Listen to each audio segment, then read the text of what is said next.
Hey guys, thought I would work on this Brooke sketch that I did the other day, a few days ago actually. While I just chat again, doing another vid for YouTube for anyone who's interested. I thought I would talk about the pleasant and wonderful issue of gun ownership. Um, People who may know me know that I do have guns, and I live in the United States, where that is common. And whoops, that's not what I wanted. And it goes along with kind of a philosophy of life that you have, where over here it's sort of a given that American culture for a long time, and still somewhat, although it's being eroded bit by bit. American culture is there's more of a sense of personal independence in American culture that still permeates, and I'm kind of an old guy, so I was raised with that. I think a lot of children aren't raised with that anymore, but along with that comes the understanding that you bear some responsibility for your life, and you bear a responsibility for your safety, because in every instance where your safety may be in danger, you are the first one on the scene because you're already there. You are the first line of defense you have against any potential threat or danger. And along with that comes the option to be prepared for that threat. We can, I guess I can talk about, an advocacy for being prepared. And this goes beyond guns. This goes to like everything, If you live in disaster zones, if you live in areas where you can get an earthquake all of a sudden, if you live in an area like I do where you can get hurricanes, you do need to be prepared somewhat, and this includes being prepared defensively. And a gun is not the end all be all. A gun is just one item in your overall system, of preparedness. And the vast majority of the time, and probably never in your life, are you ever going to need it. But there is a philosophy that I have where it's better to need it and it's better to have it and not need it than to need it and suddenly not have it. And that's kind of the system I operate in. When I bought a car many years ago, I was under the understanding that I'm not a guy who has fleets of cars. I don't, collect cars. I'm not going to have a car for whatever occasion I need. I'm going to have one car. So therefore, that car should be able to do most of what I'm going to need it to do. So I need to be able to get the most utility out of that car. So I got like a mid-ranged SUV. I have a four-wheel drive in it if I need it. I haven't needed it yet, but it's good to know that it's there. I have a lot of cargo space, and I've used that plenty. I can seat a large number of people if I need to. I think I can seat let me think, 6, 7. Yeah, I can seat 8 people in my car, and I have before, when you're together with friends or whatever. So it's always good to have those options. If you live in the United States, you have quite a lot of options. And not because every place in the United States is somehow inherently more dangerous than anywhere else. And this is kind of a little conception that I think a lot of foreigners have. They hear the sensational headlines, and we can talk about sensationalist media later. They don't know a goddamn thing about what they're talking about, to be honest with you. And they're after your eyeballs, so they're going to report everything in a sensationalized manner. But you have to bear in mind that the United States is a country the size of a continent. It's like you can look at a country like, for instance, Germany, and make an assessment of Germany, but you can't, if you took a bunch of other European countries at the same time, maybe some poorer European countries, maybe some European countries that bordered other cultures and they have bigger problems, you may have greater problems with organized crime in places like Sicily and places like that, and than you would in a place like Germany. And so, as far as like standard of living, crime rate, everything like that, Germany is statistically going to be dragged down with along with those other countries if you did like an entire take of Europe as a continent as opposed to as its individual countries. So in most places in the United States, you're going to be as safe as you would be anywhere in Europe that you think is safe today. And in fact, in a lot of places, you'd be actually safer than you would be, say, in London from assault and rape and things like that, and apparently stabbings now. So what you do have is you have sort of a culturally diverse American continent where you have high crime that concentrates into certain pockets of the country, and it drags statistics for the entire country down.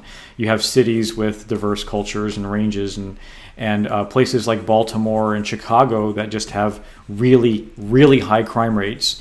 And then you have cities like Orlando, which is the city I'm close to, and it's very easy to buy a gun in Orlando, much easier than it is to buy a gun in Chicago or Baltimore, I would reckon.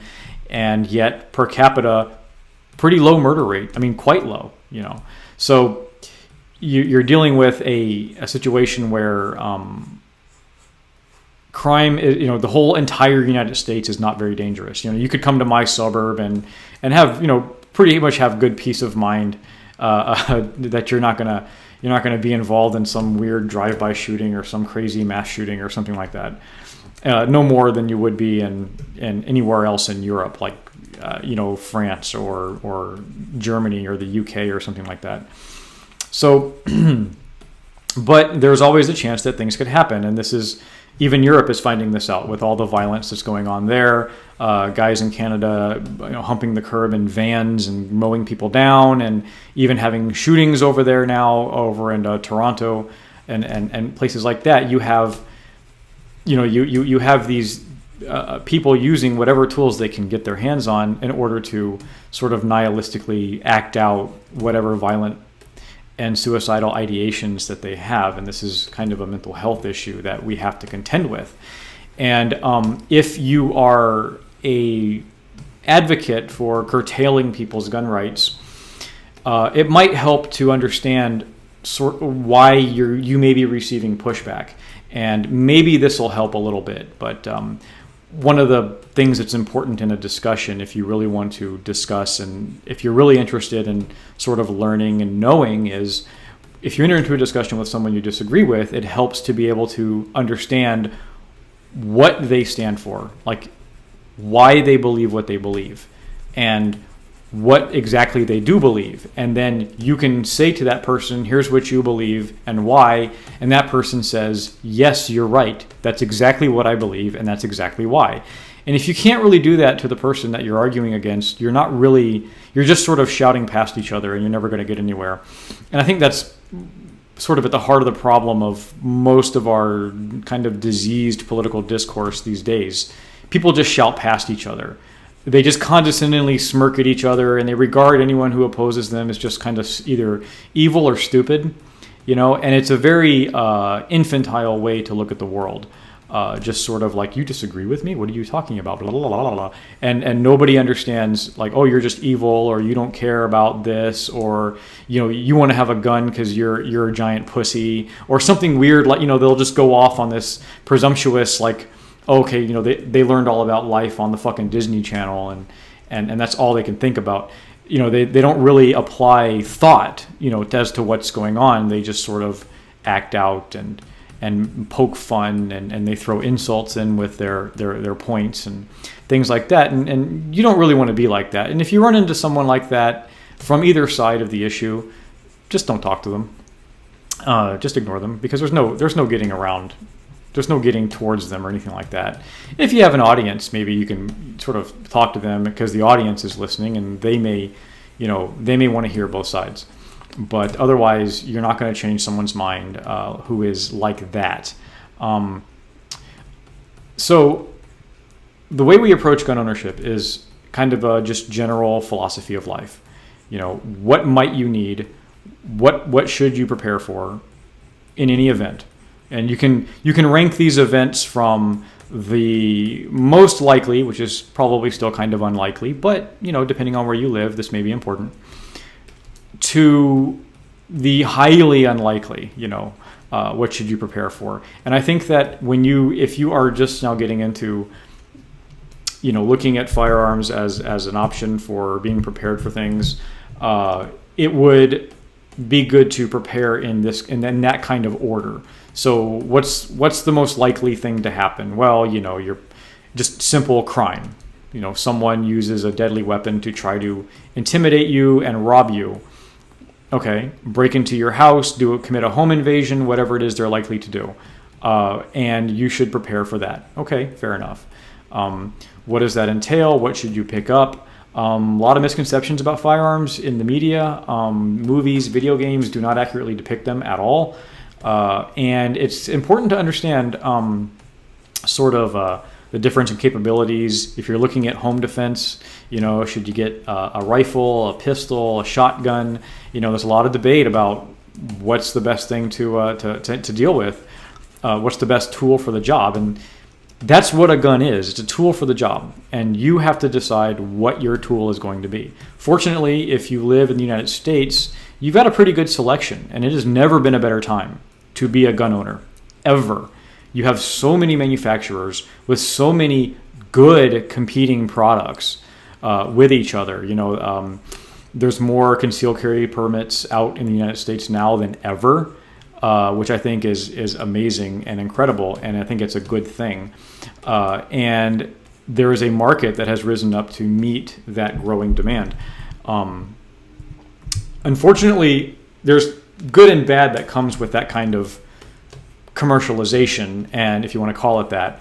The good is that you have all these selections. The bad is that you have all these selections plus marketing, and you have to kind of wade through the bullshit and the advertisers that try to appeal to, for lack of a better term, tactical culture and being cool. You know what I mean? Sort of this, here's a cool tactical fashion and stuff like that. And you have to kind of wade through all that stuff and try to just find the most practical tools for the job that you can get.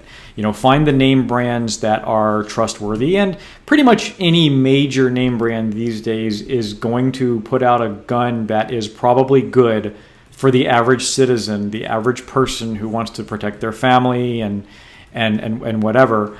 You can have other applications as well, taking courses and whatever, which I think is a great thing. If you're going to have a gun, definitely train with it. Definitely take classes. Most states, in order to get a license, a carry permit, you have to take some kind of class anyway. But those are often very cursory, and they're just made to sort of weed out people who may not have any firearms proficiency at all. And they're just meant to make sure that you're not a complete jive ass and when it comes to guns.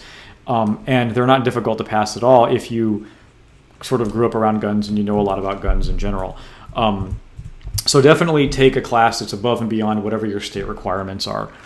Another fortunate thing about living in the United States, and this is this is something that's even better than the availability of weapons to law-abiding citizens, and that is the laws that allow you and that understand and that recognize when a homicide is justified, when deadly force use is justified.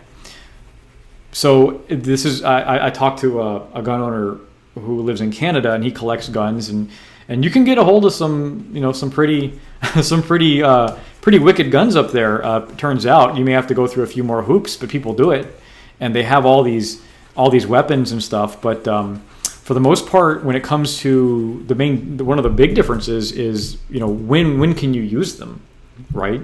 Can you actually, if someone is climbing in your window at night, can you shoot them and know that, barring any other extraordinary circumstances, the law is pretty much going to be on your side?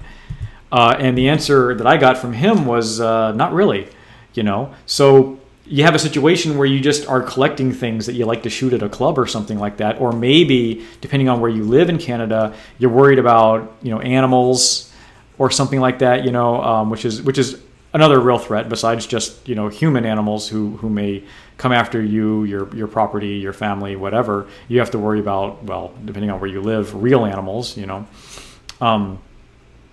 So Yeah, and again, the United States, I think, comes ahead of the world in the sort of the justified shooting category, or the law at least recognizing that you can justifiably kill someone if your life depends on it.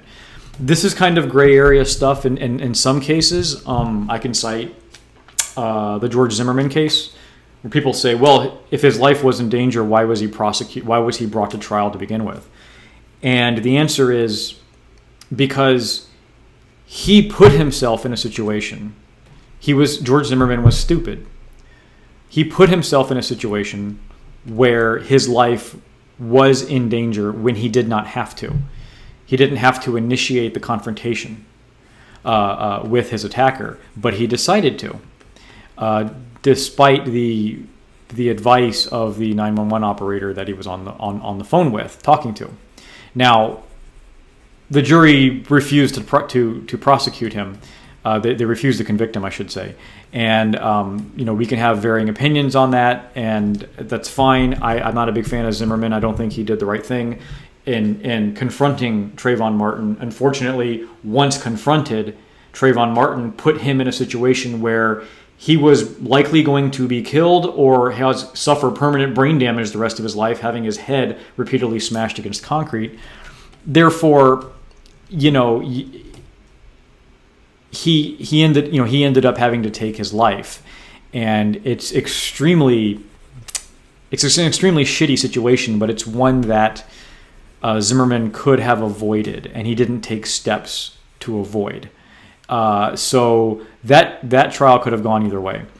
There was another case in Georgia. This was like in the 90s, and this didn't make national news at all because I think all involved were white.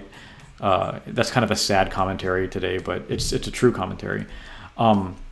This guy in Georgia kept having his electronics store busted into, and it was one of these stores where you have your home on top of your residence, and these criminals, they kept busting in and just taking things, taking electronics, televisions, whatever else.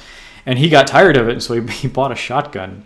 And finally one night, he heard noises, and he jumped up out of bed, I guess, and okay, that's it. That tears it, whatever you'd say. And he goes out, and he finds the criminals already peeling away in their car. Now, they have stolen goods. They're running away. They're not pointing guns at him. His life is not in danger. Legally, he shouldn't be using deadly force. But he's so ripped that he does. He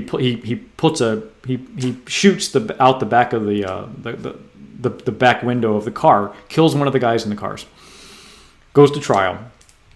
Your life was not in danger. You shot at people who were fleeing. Sure, they had stolen property, but they were fleeing. The jury refused to convict this guy. They did not. They found him not guilty, even though by all technical rights of the law, he technically should have been. And it's one of those little cultural foibles, those gambles. Now, personally, I have mixed opinions on this. Would I shoot someone fleeing with property of mine? Probably not. I do well enough to where I can replace anything someone steals from my house. If they're stealing a gun, that's different. But if they're stealing a television or a computer, I can deal with that on my own. I'm not going to take a life for that. But do I feel sorry for criminals who get killed while they're stealing people's property? Given that property is a part of your life, it's the result of you spending your life and working hard, and that when someone takes that from you, they're taking away that part of your life as if you don't own it. And that is the fundamental basis of property rights. No, I don't feel sorry for criminals who get shot stealing.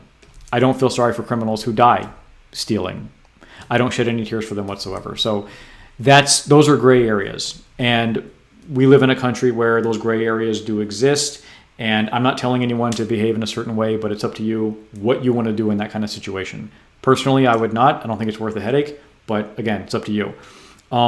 Secondly, we get to the unseen benefits of, speaking of break-ins, of gun ownership.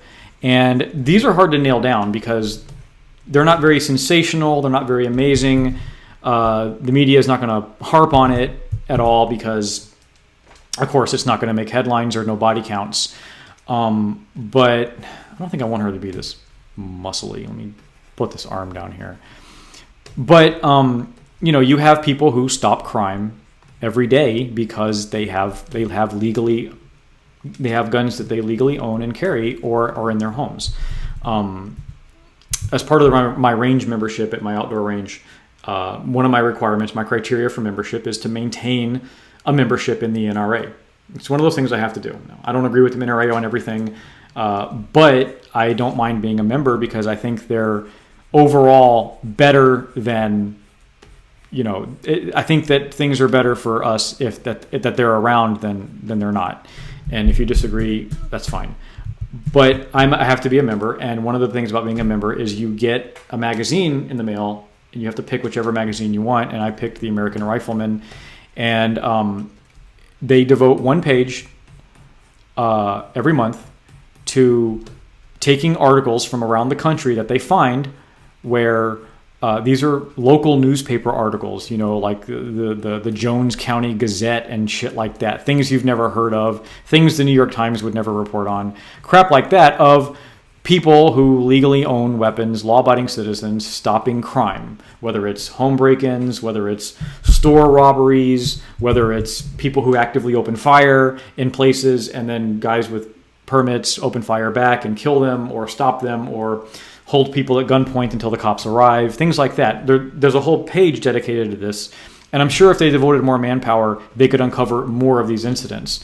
And this sort of speaks to what would happen if people weren't allowed or didn't have the option to own these guns. We just had to be left to our own physical devices or whatever, while the criminals, who are usually younger, stronger, and more physically capable than other normal people, how would you contend with people like that if not for this incredibly, I don't even call it equalizing, but advantageous option, right? And so this is where you get into, even if you could make headway on some of the mass shootings with all the scary stuff, where you make this a sensational international headline about a shooting taking place in whatever part of the country, and 8-9 people die in a single incident. But if that incident were spread out, a single person dies, a single person's killed here, a single person's killed the next night over here, and you have 9, 10, 11, 12, 20, 30 people die over the course of a month in individual incidents, say in Baltimore or the south side of Chicago or wherever, the media may just well sleep on it and they don't care. And what gun rights advocates understand is that there's more than what is being reported. These sensational incidents are horrible, but they're not going to be stopped by taking away the guns from law-abiding people, and they're not going to be, and the individual murders would just get worse as people became more and more disarmed. These incidents happen. Okay, now someone going into a place where they don't allow guns to begin with, so nobody has one, and then they start shooting, that's a sensational, horrible thing. But if you're in a botched robbery in a city somewhere and you get shot and you die, or your loved one dies, to everyone around you who cares about you and loves you, that is just as sensational. And you can have those individual instances happen in different places all over and not really worry about it, and who cares, because it's not a big single incident body count, but it adds up to a more dangerous society overall. And you can also take heart in that the overall crime statistics, violent crime statistics, and even gun violence statistics, or I shouldn't say gun violence, gun crime statistics continue to trend downward. And they've been doing so since the 90s. This is a good thing. And it shows that even with the explosion of legal gun ownership in America, the explosion of states with concealed carry provisions in America, where you can easily, and I say easily, get a license to carry concealed in public, you have seen gun violence decline dramatically since the early 90s. And I think this is nothing short of incredible. And so the gun rights advocates see that there's very clearly a something that is not the presence of weapons is not a causation of violence. There's something else that's causing it, right? And people will cite gun violence statistics as an argument, and you have to be wary of when they say, here's gun violence, because gun violence does not just mean gun crime. They will inflate that statistic by rolling in gun suicides. They'll roll in justifiable homicides at the same time, because notice how they don't say people killed during the course of crimes that are being committed with guns. They won't narrow it down to that. And it turns out that when men commit suicide in greater numbers than women, and the male suicide tool of choice is a firearm. And when you take away the male suicide rate with firearms, the gun violence, quote unquote, or gun deaths, quote unquote, statistic gets cut almost in half. Like it's an amazing stat. So anyway, a gun is a practical tool of preparedness, and it's up to you what you want and why, and to do your research in your life. Just like, what kind of car do you want to get? It's a big ticket item. What kind of house do you want to get, and where and why? What brand of tools do you trust for any, working around the house and whatever. What's your budget like? Again, there's some really good guns that are considered budget priced, but definitely when it comes to, look at reviews, and there are some reviews that are just baloney. Don't listen to reviews where some guy just takes his gun out and I just got this today and it's really cool. I went to the range, put 200 rounds through it, felt nice, fine, whatever. Look at the guns that have been around for years. They have track records. They may have records with law enforcement, militaries around the world, right? They have there are people who run classes with these guns. They put 1,200 rounds a weekend through these guns, and how do they hold up? How do they hold up better than cheaper guns or other brands of guns? Or is there something structurally kind of wrong with it? Or does it just have a reputation for holding up? And you can look at like really extreme studies where, they're kind of impractical. Like we're going to shoot 20,000 rounds without cleaning it. Okay, well that's not really a practical application for a gun for like a normal person. But you kind of get where I'm coming from. So don't go to forums and read what some guy likes or some dude says about a gun. Get a broad swath of what they call data points, whatever you want to say. Find out what's going on. If a gun has only been out for 6 months, you don't really know what is going to happen with that gun over the long life. Now, that'll be the kind of gun maybe you can add to your collection and see what happens if you have the resources and your guns become a hobby for you and you like training with them. And more power to you. Go ahead. But, trust your life to the established brands, the established models, if you're just starting to look into these things. Another thing is... when it comes to what kind of gun you should get, we kind of touched on this earlier. Versatility is a big thing. I'm not going to get into caliber wars because those are stupid. Chances are, and you can watch videos of citizen shootings on the internet, and in most cases, once you start laying rounds on the bad guy, no matter what you're shooting, they're just going to run, and that's kind of a good thing. Personally, 9mm is great. It's come a long way. When I first got into concealed carrying, I got into 357 SIG, and I think it's a great round. Honestly, about a 9mm, roughly a 9mm sized bullet, 124 grain bullet with a lot of pressure behind it.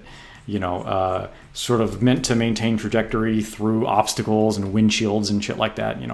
Probably more than most people need, including myself. I now carry 9mm. I don't mess around with bigger calibers, although I still carry my older 357 SIG Glock as a backup gun when I'm taking my other one to the range, and I don't want to shoot my carry ammo through it, and it's unloaded otherwise. So, I'm not going to get into caliber wars. Just get something, and 9mm, even law enforcement's going back to 9mm for handguns. Anything that's like rifle and pistol is going to be enough. I'm definitely not going to get into caliber wars when it comes to rifles. Rifles are so far and above and beyond more powerful than pistols.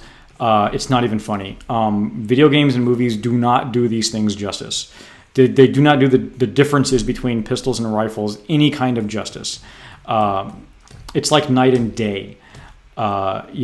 So when you wonder why sometimes in a police shooting, why did the officer, I understand the guy had it coming, but why did he empty his whole magazine into the suspect? And because that's what they're trained to do, because handguns are underpowered, unreliable stoppers of people.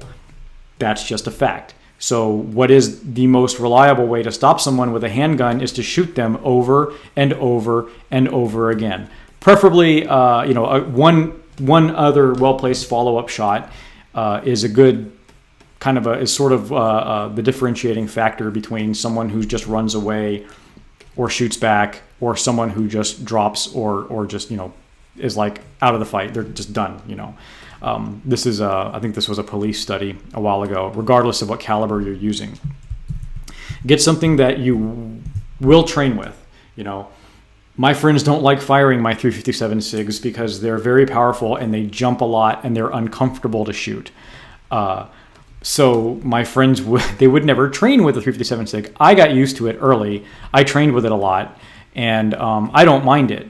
But I do still see the 9mm as being far easier to train with. So my 9mm guns have far more rounds through them, and those are the guns that I have sort of at the ready, whether it's home defense or carrying in public. That's what I have at the ready. And once you have your basics covered, you can expand into other things. I think that when it comes to home defense, my personal philosophy is that a lot of people will say, well, the cornerstone of your home defense is going to be like a shotgun or something like that. And shotguns are great. The problem with shotguns is they're not very portable, even just around your house. You can't answer the door with a shotgun hidden behind your back or something like that in case whoever you answer the door with pushes in the door or does whatever. So bear that in mind. I think that pistols are invaluable for fighting your way to your shotgun or your rifle if you need it. Bear in mind what the houses around you are made out of. Here in Florida, almost everything's made out of concrete block. In other places, you got a lot of wood houses. Maybe you have gigantic windows everywhere. Bear in mind if you're using like an AR-15 for home defense, you may have penetration issues whereby you're doing damage to your neighbor's property. Just keep that in mind where you live, what everything's made of, how that's, because you become responsible for every round that leaves your gun. So practice, and be mindful of what you're shooting and what's behind it. Get your gun and practice like hell. Even if all you can do is go to a range where you're shooting at a paper target, it's better than nothing. At home, get a lot of dry fire practice in. Get a lot of practice reloading, get a lot of practice in. Dry firing means, practicing without any rounds in the gun, making sure there's no rounds in the gun, and just sort of dry fire practicing, pulling the gun out of the holster, aiming at a lamp or something and pulling the trigger as it goes click, doing reloads. They make things called snap caps, which simulate rounds that not noise. They're not like actual firearms with gunpowder. They're actually like little plastic fake bullets that give the firing pin something to click against when you pull the trigger. They don't go off like anything. They don't have any explosions in them. They're just plastic with a spring in it and something for the firing pin to hit against.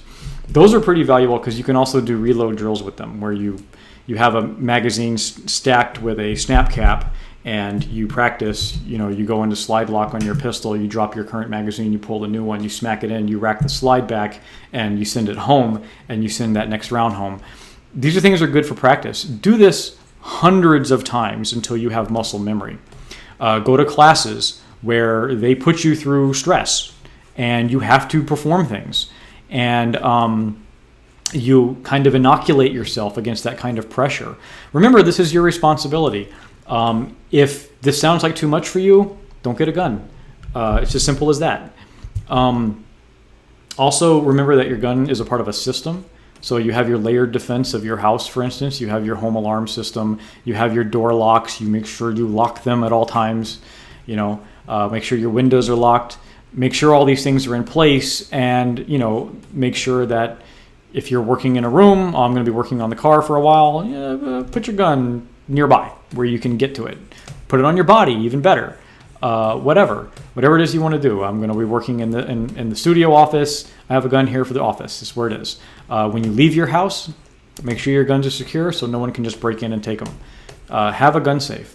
It's another prerequisite. These things aren't cheap. This hobby is not cheap, but personal responsibility is not a budget concern, and you don't have to spend tons. Bear in mind who else is in your house. A nice biometric safe can keep kids away from your nightstand gun, and it'll pop open with your fingerprint. That kind of thing. Those are good. Those are also great things to have. Get a good holster system. If you're going to carry concealed, get a good holster system. Don't carry cloth, shitty Uncle Mike holsters or whatever. Get a good system. Get something that you don't mind putting on yourself every day, that every time you walk out, dragging it with you, just like you do your wallet, your cell phone, everything else. Get any other system you may need. A flashlight is kind of vital, and I don't mean your phone. I've had flashlights come in real handy where something weird could have gone down. I have kind of a weird story, and sort of, you'll have to forgive this, but I was seeing a woman many months ago, and she was walking her dog, and I was hanging out with her, and she has this thing about sort of having sex outdoors and stuff like that, and we were coming upon a bridge in a park, and these paths went underneath the bridge, and the bridge, it was like this stone archway bridge, and it had a road over it. And she was getting a little like, hey, there's this nice dark underpass bridge thing, and it's like, And I went underneath the bridge to look around. She was already sort of starting to unfasten her belt and stuff. And when I noticed these weird lumpy shapes under the bridge, pulled out my flashlight much faster than I could have my phone, much brighter than my phone. Just a simple little slim flashlight that fits in the back pocket. Shown it over, homeless people everywhere, just sort of squinting and looking at me like, what, and a phone light, who knows what state they were in, if they might have decided to get crazy if seeing a dim phone light, but I was able to see them right away. It's a very bright flashlight, which to some homeless people especially might think there's a cop there or something like that, and they'd be less inclined to go crazy. And we were like, oh no, let's go. Let's get out of here. Let's not. Good thing I had my flashlight with me. Who knows what would have happened. So that's just one little instance. But you can think of a lot of other instances where having a dedicated flashlight comes in handy. If you're going to be responsible, have a simple knife with you so you can cut things. Keep it sharp. Don't run around with a stupid dull blade. Keep a cell phone with you at all times. I don't like these gigantic cell phones that they're coming out with now. A lot of I like a cell phone that can vanish in your pocket, not one that kind of a quarter of it is sticking out of the back pocket of your shorts. I don't think that's a good thing. I really don't. And it's sort of it's easier to drop and lose. It's harder to use with one hand, stuff like that. So all this stuff sort of goes into kind of the philosophy for, how prepared are you going to be for whatever's going to happen? And a gun is just one little tiny part of that. And I'm guessing one of the final takeaways, second to final takeaway is no one no politician, no rando on the internet, no celebrity jackass who's surrounded by bodyguards with guns has the moral right to tell you that you'll never need this. They don't envision you ever needing this thing. Okay, all right. They don't envision it. Well, who the fuck are they? You know, I hate to be salty about it, but it's true. They don't have the right to make the call about how defenseless you need to be if the unthinkable happens. Whether it's the aftermath of a hurricane and you just want to defend yourself against looters that roam in numbers. Criminals aren't like in the ADT commercials where it's one guy busting in, kicking in the door, and he's kind of handsome and he hasn't shaved in 5 days. It's never like that. It's always at least 3 guys. Always. And you need to be prepared for that. And people have repelled home invasions with AR-15s very effectively because the AR-15 is a very scary and deadly weapon. And in the hands of the right people, it's great. In the hands of law-abiding homeowners, it's fantastic, and I'm glad they're there. And I'm glad that in most places you can still get them, and you can get them with the high-capacity magazines. I'm glad that the shop owners in Los Angeles during the riots, the shop owners in Ferguson during the recent riots, they had access to these weapons, and they used them to defend their shops. Again, we're getting into the unseen benefit of gun ownership, where all the things that did not happen because people were prepared. The break-in statistics in the UK versus the US. In the United States, the vast majority of home break-ins are what they call cold break-ins. These are where the residents are not home. In the UK, the vast majority, or not the vast majority, I think it's in the mid 50 percentile, if I remember the stat. And I think this was a stat from 2013, so about 5 years ago. The majority of home break-ins are hot break-ins. The criminals, you just get a bunch of your dudes, a bunch of your friends together, and strong young friends of yours, you can just take over a house armed with hammers, whatever, you know. And why wouldn't you? What do you have to worry about from the average UK resident? Honestly, you know, whereas the culture in the United States is one where criminals have a natural and I think a healthy fear of an armed confrontation with the average resident.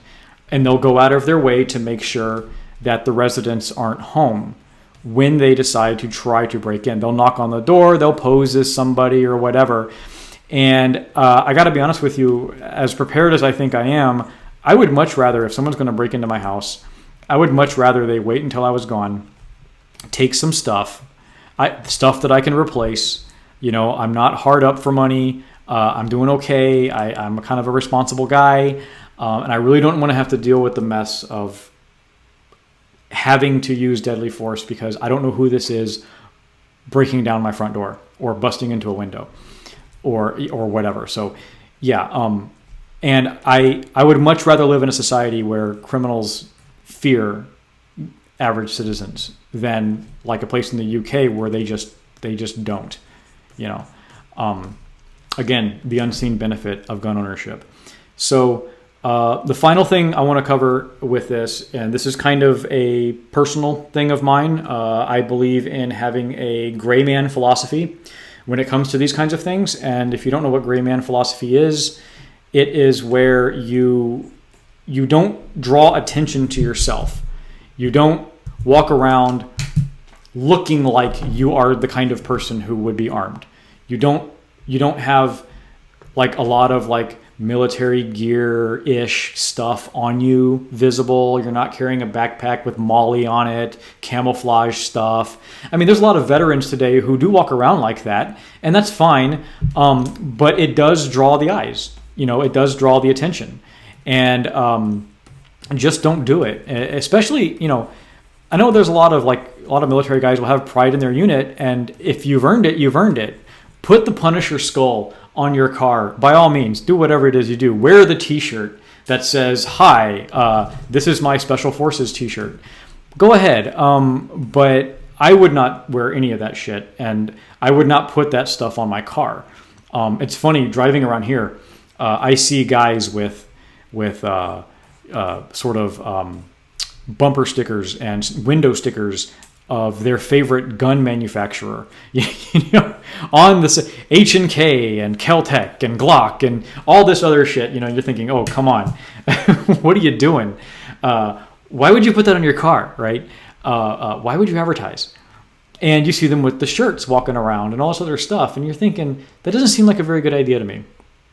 Try to wear normal looking clothes. Don't draw attention to yourself. And it all comes down to, your police department may be cool in your area. But if you drive to a city or something like that, you don't know what kind of cop you're going to get. You don't know what he's going to think when he sees whatever, the assault life sticker on the back of your window. You don't know what he's going to think. Your sheriff's department's probably pretty cool about it. But if you drive to, Atlanta, you don't know what they're going to think when some guy sees that in the back of your car and he finds a reason to pull you over for going 12 over the speed limit, and he decides to call back up, and he decides to run the dogs around your car, to search your car, to pull you off of this, and to give you a big hassle. And even if everything you've got's above board and legit, it's a hassle. And because you look that different, why put up with it?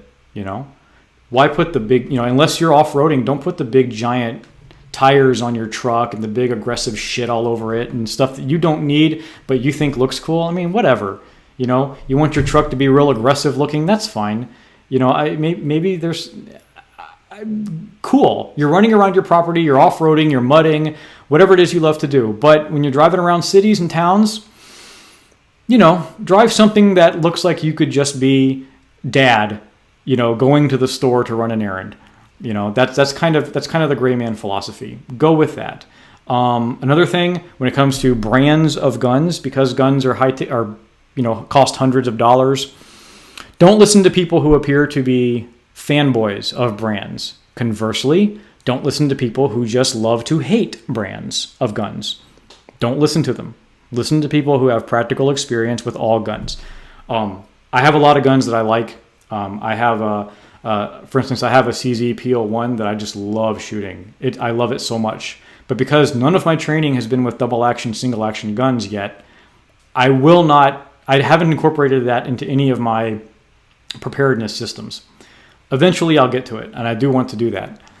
But all my guns at the ready, home defense, personal defense, casual carry outside the house, alert carry, more of a, hey, my car broke down and it's 1 o'clock in the morning and I'm over here in this shitty part of town. Can you come get me? My friend of mine would say. And it's like, well, okay, maybe I'll bring something a little more substantial. Maybe I'll bring the Glock 19 instead of the small Glock 43, and I'll dress appropriately so I can conceal that gun, something like that. Make those steps where it's like, okay, I'm going into a situation where I don't know what this kind of neighborhood is like. Let me prepare. But overall, all the guns that I have at ready for those situations are all Glocks. Not because I love Glocks. I don't love guns, but I trust Glocks. It's the word trust. Find the brands that you can trust. Find the brands that other people trust. There's a lot of people competing with Glocks because they're kind of the top of the heap right now. SIG makes some good guns, although they've had a couple fumbles lately. Be wary of guns that are new. Or I'm saying models of guns that are new. Smith & Wesson, their M&P series of pistols, they're pretty good. I heard they're pretty reliable, and people like them a lot. Check them out. Go to a range where you can rent guns. A lot of gun stores with ranges built into them will have gun rentals there. I know that the new Canik models are coming out, and they're reportedly very reliable for their price point. They're cheaper than anything else. And brands, what other brands am I thinking of? Like, H&K makes some reliable guns, but they're very expensive because they're H&K, and their customer service sucks unless you are a military.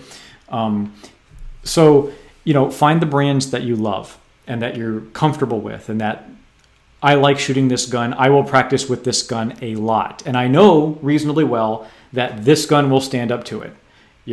I've seen reviews where this gun has thousands and thousands of rounds. There's no plague of reviews where people are like, we're having problems with this after such and such many rounds. We're having these parts break in the gun, which seems weird.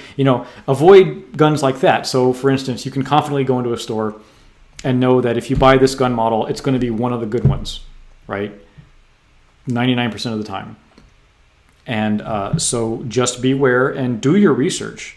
Do your research, take your classes, treat this like buying a car. Even though it's much cheaper than a car, you have this incredible degree of responsibility that you cannot understate, okay? It's extremely important if that's what you want to do. If this sounds like too much for you, don't buy one. Don't get into it. Beyond that, once you have your basics covered, once you have your pragmatic tools for defense, I can trust these instruments, then you can expand your collection if you like it enough to where it becomes a hobby. And you're like, oh, I'm going to try this one out. I'm going to run this one. I'm going to modify this gun and do this kind of thing. For your practical guns, do not mod them heavily. Do not do that. Don't put a bunch of aftermarket shit in there, and don't decorate them with a lot of garish meathead stuff like slogans and really tough guy sayings and you know, oh, you can buy AR-15s where the magazine well is shaped like a skull, and it looks kind of cool, but if you had to use that gun to defend yourself and then that gun shows up in a courtroom, that's probably not going to look very good. And it's unfortunate that you have to worry about stuff like that in today's world, but you do. You know, you do have to worry about the biases of police officers and the biases of juries and judges when it comes to what it is that you have. You know, you got something stock, you're probably going to be okay. And also stock guns from the factory will generally, the manufacturers are the major manufacturers are going to vouch for them, and they'll be more reliable in general. So just bear that in mind. Definitely. So anyway, that's going to do it for now. I just thought I would cover this because this is, you know, just a series of videos where I'm working on stuff that's more or less safe for work, and I can put it on YouTube, and I can just talk about the things that interest me. And I'll probably keep doing this. Anyway, this particular picture here is for my Not Safe for Work Patreon. I'm going to color it when I'm done here, and I'll put it up on that Patreon page. That address is patreon.com/jnaylor. My name strung together as one word. If you want to support me, please go there. I do appreciate everything. If you want to support my Safe for Work Patreon, where you can find my free webcomic, Original Life Plus 5, you can go to patreon.com/JRNArts, as one word, JRNArts. And I thank you very much. And y'all take care and be safe.